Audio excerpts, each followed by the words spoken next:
Welcome to Yesware. In this video, I will show you how to use dashboard on Yesware. So, once you are on Gmail, on the top left here, click on Yesware, then click on My Reports. Now, a new window will be open and you will be on the dashboard.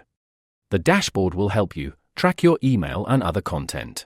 It will provide you with a summary of personalized statistics and deeper insights into your activity, your recipient engagement, and the success of your content. Here, you can see the email tracker, templates reply rate, recipients on engaged emails, and total link clicks. Now, here below, you can see which recipients are engaging, most open, most clicks, and most views. You can also see most opened emails, most click link, and the most viewed presentation. If you want to try Yesware for free, then click the link in the description below. Thanks for watching our video.